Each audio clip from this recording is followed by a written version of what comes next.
አሁን ውጊያ የቴክኖሎጂ ጉዳይ ሆኗል። አሁን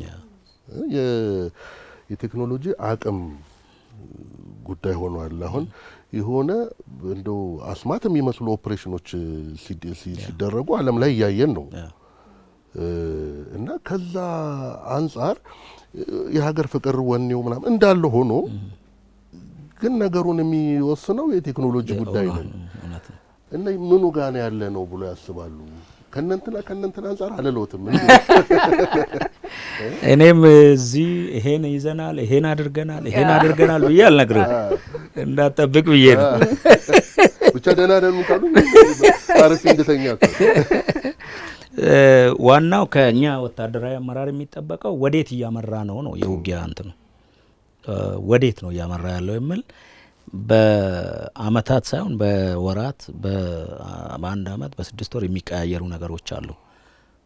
ከዛ ጋር መሄድ ያንን አስተሳሰብ መቅረጽ ነው።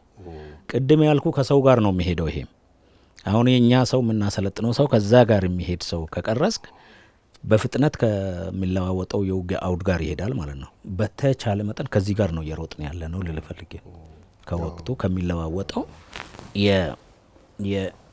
የውጊያ ስልት ጋር መሄድ ስለሚያስፈልግ አሁን ይሄን አለን ይሄን የለንም ከማለት ደግሞ ደረስኩም አይባልም ገና ደረስኩት ይባል ሌላ ይፈጠራል። አሁን እንደው ከ5 አመት በኋላ አየር ኃይላችንን ስናስብ በምን አይነት መንገድ በምን አይነት አቅም ልናየው እንችላለን? የመጀመሪያው እንትን ስን የት ነው ያለ ነው አሁን ብለን ነው የጀመርነው። የት ነው ያለ ነው በየት ነው የምንሄደው የት ነው የምንደርሰው የሚል ራዕይ አስቀምጠን ነው እንትን የምንለው። እያንዳንዱ የምንሰራት ስራ ወደዛ ቲዩን የምታደርግ መሆን አለበት። ኤዘር ያለህን ለማሻሻል መጣር ነው፣ ሌላ ደግሞ ለማምረት ለመፍጠር መጣር ነው። ራዕያችን እንደ ፈረንጆች አቆጣጠር በ2030 የአፍሪካ የመጀመሪያ አየር ኃይል መፍጠር አለብን። አሁን ለዛ ነው እየተጋን ያለ ነው። ምን መሰለ ከአፍሪካ ስንል ማን ናቸው የሚል ነው ማን ናቸው የሚል ወደም ማየት ያስፈልጋል። እና ምን አላቸው በየትኛው ነው ከኛ የቀደሙት የሚል ያንን በደንብ እንትን ካረክ እኛ እነሱ ፉክክር አለ እኛ የራሳችን ካውንተር ለማድረግ ነው እንትን የምንለው ሊመጣ የሚችለው አገሪቷ ላይ ሊመጣ የሚችለውና አሁንም ቢሆን በመጥፎ ደረጃ አይደለም ያለ ነው። በጣም ጥሩ ነው። ዛሬ አየር ኃይል እንሄድ ነው ስንል እኛ የሆድ ቤት ቤተሰቦች ሁሉም ሰው መምጣት ፈልጎ ነበረ።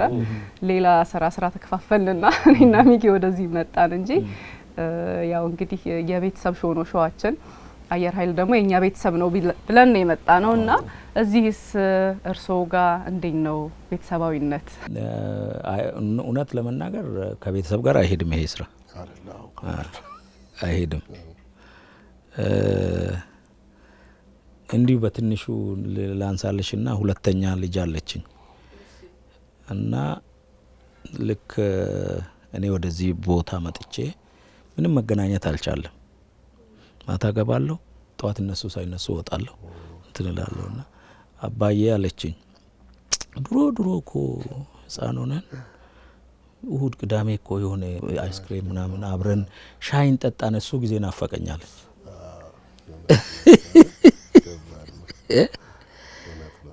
እና ቱ ቢ ኦነስት ከቤተሰብ ጥሩ ፋሚሊ ያለኝ እግዚአብሔር ይመስገን። ግን እንደዚህ በጣም ሪላክስ አድርገ ጊዜ አግኝተ ልጅን ምናምን የምትልበት አይደለም። ግን ጥሩ እናት ስላላቸው ያድጋሉ። የአየር ኃይል ቤተሰቦችስ እንዴት ነው? አየር ኃይል እውነት ለመናገር እኔ እንደ ቤቴ ነው የምቆጥረው። ከሰራዊቱ ጋር ከአመራሩ ጋር በሁለት ነገር እኔ ይሄ ቤት የኔም ነው የኔም አይደለም ነው ብሎ ብዙ ጊዜ የምናገረው። የኔ ነው ስል ይሄ ሁሉ ንብረት ቦታ ምናምን ሁሉ ነገር መንግስት አምኖ ህዝብ አምኖ ምራ ሀገር ተከላከለበት ብሎኛል። ስለዚህ ከግሌ ካለችኝ ንብረት በላይ የኔ ነው ብዬ ቆረቆራለሁ። የኔ አይደለም ስል ደግሞ ይሄ ሀገር ነው የግሌ ኩባንያ አይደለም። የራሱ አሰራር ስርዓት ያለው ለወደፊት ደግሞ ጥሩ ነገር ጥሩ ለወደፊት ትውልድ ደግሞ ጥሩ ነገር አስቀምጠን የምናልፍበት ህሊናችን የማይቆረቆርበት ከዛ ተነስቼ ነው ቤተሰባዊነቱን የማይሆነ። ስለዚህ እዚህ የሚሰራ ሰው መሪም ነኝ፣ ታላቅ ወንድምም ነኝ፣ አባትም ነኝ። ስለዚህ አንድም ሰው እንዲቸገር ወይ እንዲጎዳ አልፈልግም፣ የአቅም ጉዳይ ካልሆነ በስተቀር። ሰው በጣም ተግባብተን ነው እንደ ፋሚሊ ነው እንትን የምንለው።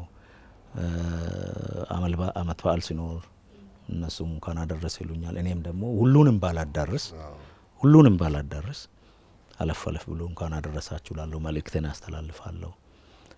አብረን አሁንም ያያቸው አረንጓዴ አብረን ነው የምንቆፍረው፣ ልክ እንደ ፋሚሊ ማለት ነው።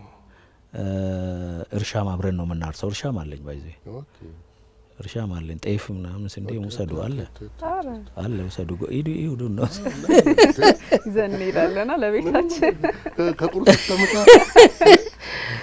እርሻ ሰዓት ሲደርስ አብረን ነው የምናርሰው፣ አብረን ነው ዘር የምንዘራው፣ ችግኝ አብረን ነው የምንተክለው፣ ግቢውን አብረን ነው የምናጸዳው። በዚህ አንጻር በጣም ደስተኛ ሆኜ ከሚሰራበትና ከፋሚሊ እኩል ማየው እንትን አየር ኃይል ነው ለኔ። አይ እንደውም ብዙ ጊዜ ሆነማ እዚህ ነው እኮ ልጅ ተናገረች እኮ እንደ ወታደር መቼም ሀገርን ትወዳለህ ወይ ተብሎ አይጠየቅም። አዎ ነው። ምክንያቱም እንደኛ በጣም አሪፍ ቃል አውጥቶ ምናምን መድረክ ላይ ብሎ አይደለም የሚገልጸው፣ ህይወቱን ሰጥቶ ነው የሚገልጸው፣ በህይወቱ ነው የሚገልጸውና ግን ከርሱ አፍ መስማት ፈልጋለሁ። ምንድነው ሀገር ለርሱ ምንድናት? ኢትዮጵያ ለርሱ ምንድናት? እንዳልከው ሁሉም ሰው ሀገሩን ይወዳል። እውነት ለመናገር ማንም ዜጋ ሀገሩን የሚጠላ የለም። የወታደር ለየት የሚያደርገው ምንድነው? ለሰው ከስልጠና ጀምሮ የምትወጋቸው መርፌዎች አሉ። በቃ እንደዛ ብዬ ልውሰድ። በቃ ወደ ውስጥ የሚገቡ ነገሮች አሉ። ስለ ሀገር ምንነት፣ ስለ ሀገር ታሪክ፣ ስለ ሀገር ክብር፣ ስለ ባንዲራ ክብር ሁሉንም ነው የምትማረው ባይዘው ወታደር ስትሆን። ይሄ ከሌለ ደግሞ ምን እንደሚመጣም እንትን ትላለህ። እንግዲህ ከህይወት በላይ ምን አለ? ከህይወት በላይ ምንም ሰው ልጅ ለመኖር ነው በዚህ ምድር ላይ እንትን የምትለውና በርካታ ሰዎች በራሪዎች ይሰዋሉ። እነኚህ ግን በቃ አምኖበታል ማለት ነው። በቃ አምኖ ህይወቴን ለሀገሬ እሰጣለሁ ብሎ አሁን በእኛ እድሜ እንኳን ያለው ውጊያ ምርጥ በራሪዎች ውጊያ ውስጥ ገብተው የሚሞቱ አሉ። ሀገር ለኛ እውነት ለመናገር ብዙ ምን ተነትንባቸው ነገር ቢኖርም ከሀገር በላይ ምንም ነገር የለም። ምንም ሁሉም ሰከንደሪ ነው። አንተ ሀብት ሊኖርህ ይችላል፣ ህንጻ ሊኖርህ ይችላል፣ የሆነ ንግድ እንትን ሊኖርህ ይችላል። ሀገር የሚባል ባንዲራ የሚባል ከሌለ እኮ ማንም ነው መጣው ይቀማል። ማንም የተስተካከለ ፋሚሊ ሊኖር ይችላል፣ ምናምን ሊኖር ይችላል። ሀገር ከሌለ ግን የለም ይሄ። እኔ አልፌ በቃ ሌላው ዜጋ እንትን እንድል ነው።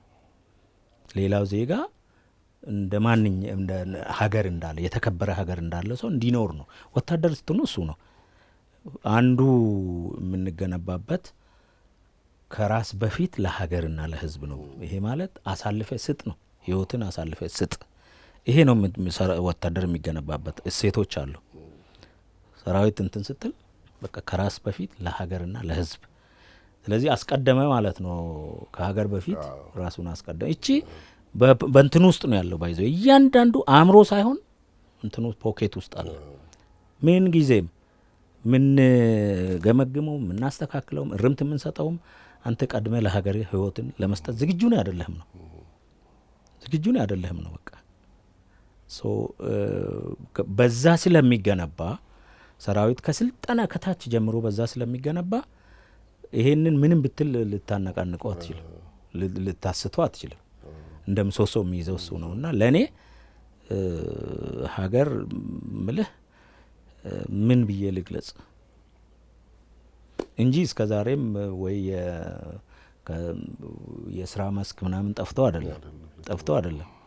ግን ያንን እኔ ክብር ለኔ ይሄ ነው፣ ዩኒፎርሜ ነው ለኔ ክብር። ለወታደሩም እንደዛ ነው። እኔ እንደዛ ነው እንትን የምለው ከክብርም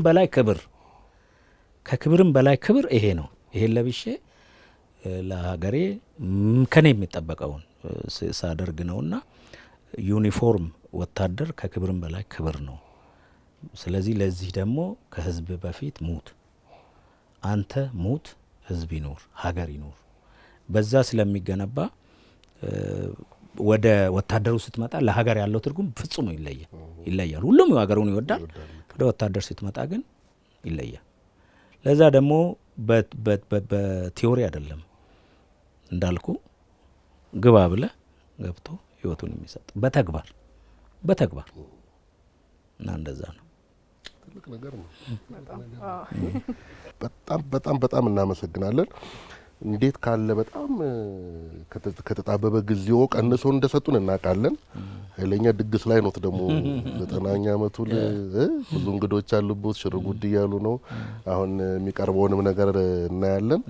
ስለመጣን በጣም ደስ ብሎናል። ቤታችን ነው፣ ቤተሰብ ነን እና እንኳን ለ90ኛ ዓመት አደረሶት። ደግሞ ታሪካዊም ኖት አይደለ? 90ኛ ዓመት ላይ እኮ በአዛዥነት ኖሮም በጣም ታሪካዊ ያደርጎታል። 100ኛውን ዓመት እንሞላለን።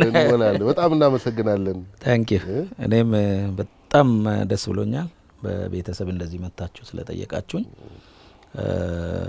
ለኔ ብቻ አይደለም ይሄ ተቋም የህዝብ ነው፣ የሀገር ነው። እኔ ለመላው ኢትዮጵያ ህዝብ፣ ለሰራዊታችን ሀገር ውስጥ ያለው ውጭ ሀገር ያለው ግዳጅ ላይ ያለው ይሄ ተቋም በህዝብ ጀግኖች የተገነባ ነውና ለሁላችንም እንኳን አደረሳችሁ፣ እንኳን አደረሰን ማለት ፈልጋለሁ። ህዝባችን በነቂስ መጥቶ ቴክኖሎጂ እንዲጎበኝ፣ ዓለም ላይ ያለው ሁኔታ እንዲተዋወቅ፣ እዛው እንዳለ ደግሞ እንዲዝናና። ቀላል አይደለም። ኤርሾ ገንዘብ ያለው ሰው ነው ወደ ሌላ ሀገር ሄዶ ተሳፍሮ ሄዶ ገንዘቡን ከፍሎ አልጋ ይዞ የሚያየው። ይሄ ግን እኛ ቅድም ያልኩ ምን ያንሰናል እኛ ከሚል ተነስተን እዚህ አምጥተናል። በርካታ ሀገሮች የሚሳተፉበት ኤርሾ ነው፣ የአየር ትርኢት ነው። እዛ ላይ መጥቶ እንዲዝናና፣ ቴክኖሎጂን እንዲለም፣ ልጁን እንዲያሳይ፣ ጀግና እንዲፈጥር። ህዝብ ነው ጀግናን የሚፈጥረው። ልጆቹ በደንብ ወደዚህ ተቋም እንዲቀላቀሉ እንዲያደርጉ መልእክትን አስተላልፋለሁ። እሁድ ቤት እናንተ ቤታችን አየር ኃይላችን ነው ብላችሁ ደግሞ ስለመጣችሁ እጅግ በጣም ደስ ብሎኛል። አመሰግናለሁ። እናመሰግናለን። በጣም እናመሰግናለን ጀነራል። እናመሰግናለን። ልሸኛችሁ። እሺ፣ በጣም እናመሰግናለን።